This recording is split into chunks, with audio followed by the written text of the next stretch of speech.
Welcome to Strategic Insights, brought to you by PrideStaff. On each episode, we bring you interviews with leading management and employment experts from across the country.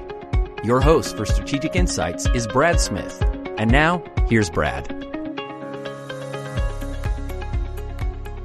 Hello, and thank you so much for joining us for this episode of Strategic Insights. I'm your host, Brad. I'm so excited about today's episode. We're going to focus on the challenges we're seeing in the economy right now, and more specifically, the labor market and the labor shortage that we're all dealing with. The reason I'm so excited for today is because we have a special guest, Ron Hetrick. Ron is the leading labor economist for the newly named Lightcast, formerly MZ, Burning Glass, and he has been featured by Forbes, NBC, CNN, the Wall Street Journal, and more. He's provided analysis for former Fed Chairman Alan Greenspan, Congress, and numerous Fortune 100 companies. Ron, thank you so much for joining us today. Thanks for having me, Brad, and we'll see what we can learn today. So, Ron, as I mentioned, our episode is all about the challenges we're facing right now in the economy and the labor market. And we've seen some truly amazing things happen over the last year or two. We saw a pandemic flip our economy on its head. We saw a mass exodus of people leaving the workforce for a variety of different reasons. We've heard all about supply chain issues in the news. Employers are struggling to find good talent. We've even heard the phrase "Sansdemic," or a lack of available people or talent for the workforce right now and moving forward. So it seems like we're faced with the perfect storm of issues for our economy. And as businesses, we're having a tough time meeting demand. Based on your data and research, when you look at what's happening in our economy, in our workforce, what's the core problem that we're facing right now? And what do we have to be on the lookout for? Yeah, I think two things came together to create this kind of perfect storm. So first, you have what was already in motion. You know, we had a boomer population that was getting to retirement age. And this was a significant development because these people, you know, they love to work. They worked a lot, and a lot of them worked, and then they all are kind of moving on. The population behind them already was a little less engaged, you know, whether it be in labor force participation or even the amount of the hours that they work. These things were already in play. What happened during the pandemic just is this awful combination of things where, you know, we kind of shut down for a second, but then we kind of reopen immediately. We inject a lot of money into an economy. So it creates a lot of demand. People have a lot of money. So you have a lot of consumers that were basically generated in a moment at the exact same time that we were losing producers. So, you know, you have people out there, they want to buy things like crazy, apparently, and there's just less people there to produce it. So if you really boil it down, if you want to think about the fact that here we are 2 years removed from February 2020, March of 2020, when we first started going through this, our labor force participation rate is still not close to recovered. And we have still in excess of 4 million people who have said they're now out of the labor force. And yet our population's grown. So we need more and more workers to basically service the needs of our population. At the exact same time, we've had these people, you know, kind of parting away. But there's another dynamic which we'll talk about as this goes on, about why that was compounded by really what happened when we started spending. So let's dig into that a little bit, Ron. You mentioned the spike in demand, and we've heard in the news over and over and over that there's a supply chain issue. Is there really a supply chain issue? What caused this spike in demand? Talk to us a little bit about that. Yeah, it's a funny topic because it's a perception thing. So basically what just happened, if we go back over the past 2 years, if we look at, you know, we were all kind of locked in, you know, people weren't going out, they weren't going on vacations, they weren't going to restaurants, they had money. You know, we also know that, you know, incomes did really well during this time. We had CARES checks that were going out and loans that were going out and rent forgiveness and loan forgiveness, all that was occurring. So a lot of money being put into the pockets of consumers who didn't have a whole lot to spend it on, except for like large durable goods. And so what happens is we spent in 1 year on durable goods what we normally spend in 4 years. We spent in the 2 years on retail goods what we normally spend in 8 years. So when you think about it like this, the best thing to do is to give an example, and this will all click into place. If I went to a restaurant, or all my friends went to a restaurant every single day, and we ordered a certain amount of food. And then that restaurant, of course, they have that amount of food. And then one day I go in with all my friends and everybody else, and we order 4 to 8 times more food than we've ever ordered before in a single night. The restaurant would be out of food. Now, would you say that that restaurant had a supply problem, or did we have a demand problem? Were we unreasonable in what we were asking from that restaurant? So take that and blow it up to the entire economy. We were putting 4 to 8 times as much demand onto an infrastructure that was simply not built for that, nor do we want it to be built for that kind of demand, because that's not normal. So what happened is we ballooned all of these things up, bought all these things. The demand curves went into the stratosphere. Well, these companies were thinking, hey, we're getting all of this demand. Let's hire up for it. Like, this is the new normal. We're going to be, everybody's buying, a Peloton a day practically. So what happens is, and what's happening at this very moment, is we've stopped because services spend is back. People have spent their money, and now that demand's going away. But these companies were still trying to hire to meet this new demand curve, which is not real. So you're going to see this whiplash effect occur as this year goes on. Third quarter in particular, you'll see a collapse in durable goods because we've already bought them all. We don't need any more. Retail inventories are in the stratosphere, unprecedented levels of retail inventories, merchant wholesaler inventories, very, very high. So you're going to start seeing more and more sales. By the time this airs, who knows what these companies are going to be doing to try to get rid of product. But just like we ramped up to try to do this, we're going to have to edge all of this stuff back down. But I think in a nutshell, it looks like a supply problem. But when you are very unreasonable in the amount of things that you want to go through a supply chain, of course, it's going to break down. So you're expecting to see some decline in manufacturing, warehouse, trucking, retail because of that explosion in demand curve. Are there industries that you expect to have a higher demand in labor? Yeah, so if we start to look at what just happened in the past year, like who kind of the winners and losers were, obviously in the warehousing and logistics space, we saw an explosion in postings, people really needing to fill those jobs. So salaries really got elevated. Well, there were certain industries that just couldn't compete with that, namely, hotels, restaurants, the government, because how you can't react quickly enough with pay increases, especially if you're in a low margin business or if in the government and you need an act of Congress to increase pay. You have industries that were kind of, they struggled during that time. So as we start to release people out of the supply chain, they're going to find that there's still a pretty healthy economy, hiring economy out there for them. And really this may be kind of going out of sequence to some thought, but I really think this is an important point that if people don't hear anything else, you got to hear this. We are very likely to recede. It's going to, a recession. It's basically GDP coming down because we so overheated GDP because of inventory growth and personal consumption, so spending. And those things have to come down. I mean, we've got to get inventories lower. We've got to cool off with the consumption part.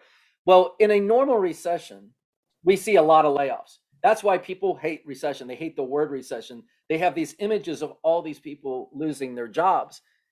But in this particular run-up, we haven't been able to fill any of our jobs. So it's not a fact that we're going to lose people, like lose jobs, as much as we're going to lose the need for jobs. So right now, as everybody probably knows, we have 11.5 million job openings, which is just insane. Like before COVID, there were 7 million, which was already a very, very high record-setting number. And now you have 11.5 million. We do not need to fill 11.5 million jobs. That's absolutely unnecessary for the type of economy the way we were growing. That is not necessary. The reality is it can definitely be several million lower. So if a recession, and by the way, an article came out yesterday on this, a lot of employers are starting to just be like, you know what, I'm just going to kind of take down my posting. Or we were going to hire 10 people, but maybe 1 or 2 now. Or, you know what, I think we've had some people quit. We're not going to replace them because they're already starting to see that they need to start adjusting these behaviors. So as we get into the third quarter, I absolutely believe you're going to see those postings numbers start to fall. Is it going to be a nosedive? I don't believe so, because there's still so many industries with help wanted signs just trying to do the basics, So I think you're going to see kind of this reallocation of labor away from the supply chain, from retail through manufacturing, into more of that services economy, which is still trying to get back to where it was before. Very interesting. So I like that notion. I mean, we've been hearing for months now, almost a year, the worker shortage at that 11 million figure mark. So you're Yeah. pegging it more in the maybe like 6 to 8, 7 to 9 Yeah. range. I Yeah. think 8 feels like the right number. Here's why. We were at 7 million prior to the pandemic. We had a 3.5% unemployment rate in February of 2020. I mean, we were in a pretty bad situation. Well, now you have several million people that have dropped out of the labor force. So it's natural to think that it's probably a natural rate is probably above 7 million. But I think that is, I think it's very likely that we're probably more in like that 8.5 range. Like I really feel that's kind of where we'll settle into when the storm kind of clears, by fourth quarter. But we'll see. I mean, it's a bet. I guess we'll find out. We will, yeah, and I know that there is a deficit in workers and jobs. Obviously, you mentioned the decline in labor force, and a lot of people left the labor force. I had expected them to come back by now, but the data doesn't support that, does it? Yeah, the biggest problem that you have is it's not just a matter of losing people from the labor force. It's a matter of who you lose from the labor force. So when we look at the people so if you break it down into age categories, so we're going to take, younger, we call it the entering workforce, 16 to 24-year-olds. And then we look at like the 25 to 54-year-olds and then 55 plus. If we look at those as three separate populations, we've pretty much gotten back what we need from the 16 to 24-year-olds. We're really not going to get a lot more lift from them. Also, that population is kind of declining anyway. And the prime age, we will probably get a couple 100,000 maybe back from that. But when we look at this true gap, around 3 million of our little over 4 million people in excess who are dropped out of the labor force, around 3 million are above the age of 55. Now, one of the things we hearing a lot is, oh, people are unretiring. These early retirees are coming back, and they're coming back in droves. It's really not. It's not in droves. People like to say, well, they're coming back in millions, but you got to understand there's a natural curve because that population is growing. It's the boomer cohort. That population is always going up, just a natural rate. But the labor force participation rate for people above 55 is still stuck. It's not returning back. It's not even close to where it was prior to the pandemic. We know that most people who went ahead and just said, I'm done, I'm not going to work anymore, were actually not early retirees. They were people above the age of 65 who were just basically hanging on for a couple more years. I don't want to retire yet. And then the pandemic came and they're like, I'm going to retire. Things are crazy. So I think it's very naive to think that they'll come back. And I think one other part about it, which I always make sure I mention, is I find it very it's not satisfying to me to think, well, they'll come back and save us again. I mean, how many times are we going to lean on the boomers? They were an incredibly hardworking population who, by all intents and means, earned their retirement. To ask them to come back to bail us out of our labor shortage, I find incredibly short-sighted. I think industries need to think about how they can consume less labor versus saying, save us from our infatuation with using labor by having people who are 70 years old come out of retirement to work my service job. I'm like, that. I just find that is not a solution. That is the worst kind of Band-Aid I can think of. Gotcha. Ron, great insight today. So just to kind of recap, you're expecting some slowdown in manufacturing, distribution, warehouse, retail. We're going to see a shift over to some more service industries. Mm-hmm. You are strongly encouraging companies not to look at laying people off as they might have in a past recession, because we still have this wide worker shortage. In the supply chain, they're probably going to have to, because they are overhired. All my models are showing them. Yeah, I'm talking about warehousing and retail. They're overhired by about 500,000 right now. So we need to get those numbers back into perspective. But like I said, there's a lot of mouths to feed that are not in the supply chain that would be glad to have workers. Terrific. Now I'm going to ask you a question, and I'm going to ask you to get your crystal ball out and really think about painting a picture for us. So over the next year, given all the data that you've looked at, given what you're seeing in trends and leading indicators, what can businesses and hiring managers expect over the next year? And I know this is a very obtuse question, but give us an idea. Yeah, I would say one of the most important aspects of this is let's look at everything as an interlocking puzzle, okay? we have a lot of demand, which means that employers are like trying to meet that demand. So they're, trying to get the supply through, which means they need workers, and they get desperate for it because they're getting all of these orders in. So they're all competing with each other because we've got to get these orders out. So you get wage inflation takes off. So first off, you have way too much demand for the amount of supply. Also, the people that you're paying to produce the supply, you're paying way more. So inflation goes crazy, which is what we're feeling right now. So if we can cool off the demand part of the equation, which we are definitely going to, then there is no need to have this frenetic need for workers. You won't have every single person in the market going, I have to have something, like I've got to get these orders out the door. Not if you don't have additional orders, or especially if your orders start to cut back. So what I'm envisioning is a continuation of a labor shortage, because we're going to be in a labor shortage. I mean, this is pretty much our future for well into the near future, as people are listening to this are concerned. But we need to take away that acute pain. Basically, it's like we broke our leg and we're walking around still on our leg. And it's like, look, we're going to put a cast on it and it's going to make it better, but you still broke your leg. So there's still going to be some pain until this thing heals. But for right now, all of the focus has to be on relieving this acute pain. So ease demand, ease the need to have workers, less demand, less need to price products high, no need to pay workers. There's not that fierce competition. Worker pay starts to maybe mitigate. Does it go down? Maybe. I don't know. I don't believe so just yet, but at least it stays stable. And that's what we want to see. More workers available at a pay rate that's not crazy and less of a chance. We all call it, they called it the Great Resignation. I called it the Great Reallocation. But you have all of these people who are just like, I'm going to this highest bidder and this highest bidder. That game needs to stop. We need to see less employers, desperate and willing to pay whatever to get people. And I think that's what's about to happen.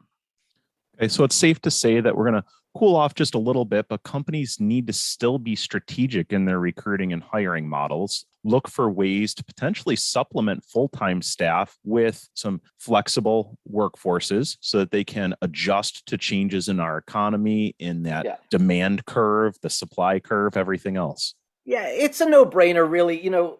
It's funny because, my background is contingent staffing, and you start to look at the reality of uncertainty creates a need for temporary solutions. Anytime you're in an uncertain environment, you do temporary solutions because no one wants to commit to, I'm going to hire a huge labor force that I might have to lay off in 2 months. There's a lot of effort and money that goes into it. And then there's a lot of heartache and potential lawsuits when you go through the laying off section of it. So one way of avoiding it during uncertainty is you basically open it to all avenues possible. And I think what's easiest is, whether it's gig, whether it's contingent, whatever you need to do to say, I think things are starting to ease here. What I'm going to do is I'm going to start, I know I had all these job openings and I do have those needs, but right now I'm going to turn those into contingent positions because I really do believe my demand's about to fall off the face of the earth. And if that's the case, I can just engage these people. When I get those last orders out or I start to see those orders slipping, I can just say, hey, Kate, you know what? That's enough. I don't need this anymore. So anytime you're coming into a recession, anytime you're coming into a recovery, that's when contingent is in its best position, because in a downturn, you start to be like, well, I was going to hire all these people, but I think the future may be different. Uncertainty. I'm not going to take these people on full time. In a recovery, you're like, is it a recovery? Are we taking off? I don't want to hire a bunch of people if I'm just going to have to lay them off, in a couple of weeks because we're not really in a recovery. Same situation. You want those people to kind of be more contingent until you feel absolutely certain that this is our trajectory going forward. Well, wow, Ron, this wasn't planned at all, but that plays directly into the value proposition of PrideStaff. So we are certainly here to help all of those listening create that flexibility, develop strategic workforce models to give them that opportunity to scale up, scale down more effectively, and adjust to changes in demand, supply, and the economy. So reach out to your local PrideStaff office, visit PrideStaff.com, and speak to one of our recruiting and staffing and workforce specialists. Ron, I want to thank you so much. Amazing insight today. Really appreciate you sharing your outlook, your data, and again, thank you for your time. Oh, no problem. Thank you so much for the time. Take care. Thanks for listening, everyone. Thank you for listening to Strategic Insights, brought to you by PrideStaff. Whether you're looking for high-level workforce consulting or staffing help to meet demands, PrideStaff is here to help.